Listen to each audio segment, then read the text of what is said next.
बिल्कुल कमाची अग लाई है नाल तां वाही है।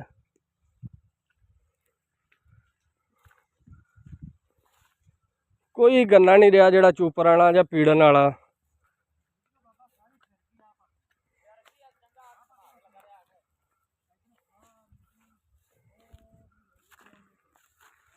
आ विचों आ जी